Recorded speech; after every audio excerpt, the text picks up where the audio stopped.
Hey guys, welcome to the Liberal Hive Mind, a channel solely focused on exposing the abundant hypocrisy of the left. They really don't get it, huh? They don't get how ridiculous they sound when they finally admit the truth after months and years of denying basic reality or calling Republicans fascists or racists for saying the same thing for God knows how long. It seems as though these leftists have no sense of self-awareness at all. The Kamala Harris video that I made yesterday, where Kamala Harris thought it was just a genius idea for her to chime in on the Brittany Griner situation. She's clearly the last person to be speaking on that particular issue, but of course, zero self-awareness. During the early days of the pandemic, Nancy Pelosi showing off her chocolate ice cream on a late show and her $25,000 fridge in her lavish mansion while people are literally starving and getting fired from their jobs. No self-awareness. And now we have Ilhan Omar, after promoting and enabling the exact policies that have led to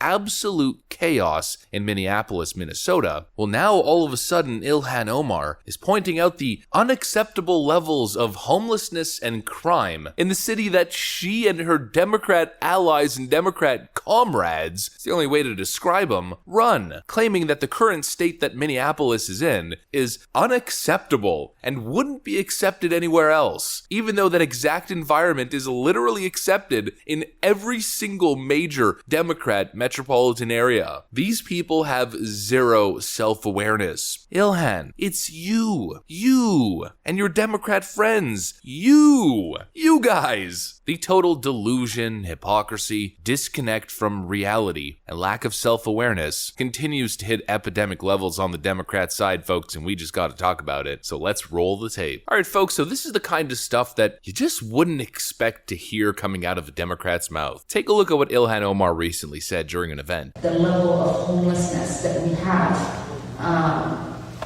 right? 5 years, nearly 5 years into the term of the mayor of Minneapolis who promised to end homelessness is shocking. No one would ever stand for that. There is no way any other city would be okay with that. People would riot. People would be angry to see the level of encampments that we have in Minneapolis, the amount of needles that we see.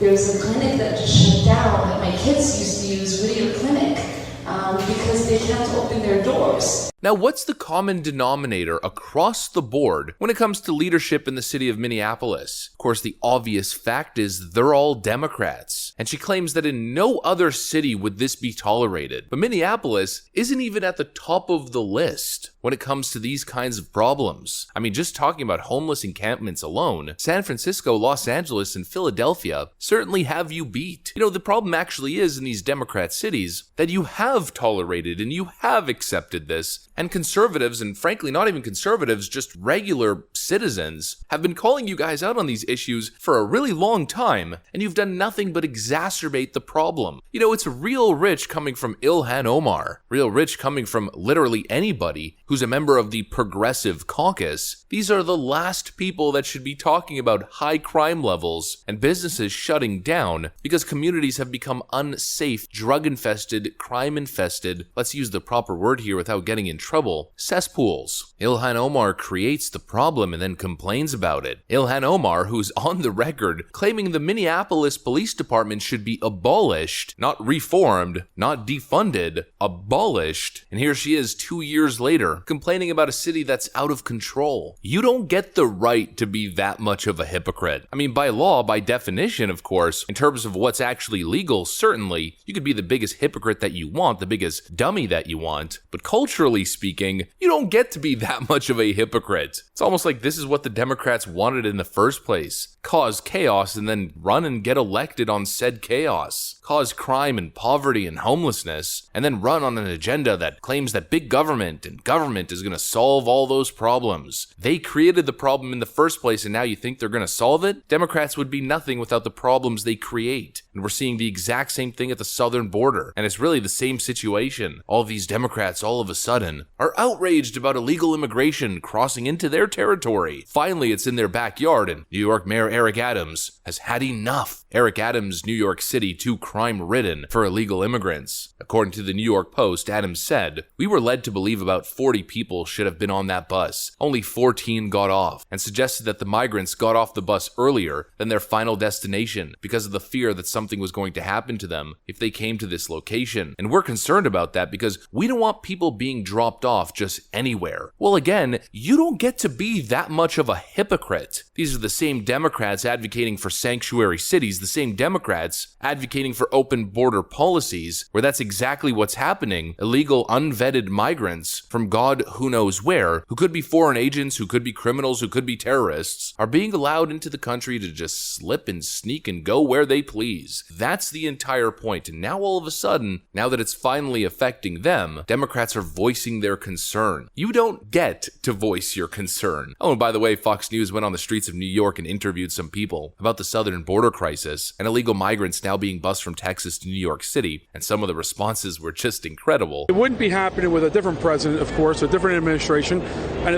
it shouldn't be happening at all, but it should go back. They should put them all at the White House, out front of the White House. The border is a federal responsibility. To think otherwise is foolish. Who is responsible for it? One person and one administration, Joe Biden. Yeah, Joe Biden should get up off his ass and do something about it. I'm just going to say and repeat the same thing. You don't get to be outraged. You don't get to virtue signal on this issue. What's next? Democrats all of a sudden are going to start caring about the fentanyl crisis? What's next? Democrats are going to all of a sudden start talking about black on black inner city crime? The true greatest danger to young black life? First of all, I'll say that I do believe in many ways we are a nation in mourning as a result of gun violence.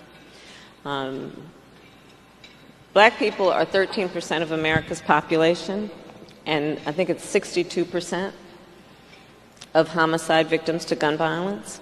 Well, what am I going to say? I'm going to say what I've been saying. You shouldn't be allowed to be this much of a hypocrite. It's unbelievable. These cities under Democrat leadership are deteriorating at an astonishing rate. I mean, it's sped up a little bit now, but really it's been a slow roll over the past couple of decades. And Democrats, after defending their track records, defending their job performance, and standing by things like no cash bail or San Francisco's pro-theft laws, I mean, the list goes on and on and on. Now they're going to signal moral outrage over crime, homelessness, dirty streets, and businesses unable to run in these environments. Give me a break from these Democrat politicians. Please vote them out. I mean, it's never going to happen. Wishful thinking, it's a fantasy of mine. But honestly, it's really the only solution. This is what happens when you refuse as a political party or political ideology to emphasize the importance of personal responsibility and just being good, law-abiding citizens and human beings. This is what happens when you enable and empower a degenerate culture that continues to go downhill. This is what happens when you ignore reality and you live in some sort of fantasy land that everyone can be reformed, or that problems just magically go away if you throw taxpayer dollars at them, or problems just magically go away if you do nothing about them. Laws must be enforced. It's the only antidote to chaos, and that is the human baseline nature: chaos. And without enforcement of basic laws and basic societal standards, society plunges into chaos. And that's exactly what we're seeing, and it's your fault. And you don't get to complain about it now after calling Republicans terrible, evil bigots and fascists for voicing their concerns over the last 20 years. The lack of self-awareness is just astonishing. These Democrats are truly incredible in all the wrong ways. And really, all I gotta say here, I guess in conclusion, well, I don't really gotta say anything. I just gotta show you guys one thing. This headline right over here really puts it all into perspective. Poll: Florida more desirable to live in than blue New York and California. There's a reason why Florida's net migration is in the multiple hundreds of thousands. There's a reason why people are fleeing these Democrat cesspools for the greener pastures of red states. Those red states may not be perfect, and they still have left-wing metropolitan areas, but at the end of the day, at least they have Ron DeSantis trying to do something about it, like his most recent action of firing that Soros DA in the Tampa area. At least the baseline culture and society and politics in the state of Florida hasn't gone completely insane. The same can't be said for all of these Democrat Democrat stronghold states, and that at this point is an obvious statement. But that is also what I got for you guys in this video. Hopefully you enjoyed it, and if you did, please make sure to leave a like and possibly subscribe to the channel if you're up for it. Joining the liberal hive mind community, that is. I'm gonna get back to work though. Thanks for watching, and I'll see you on the next one.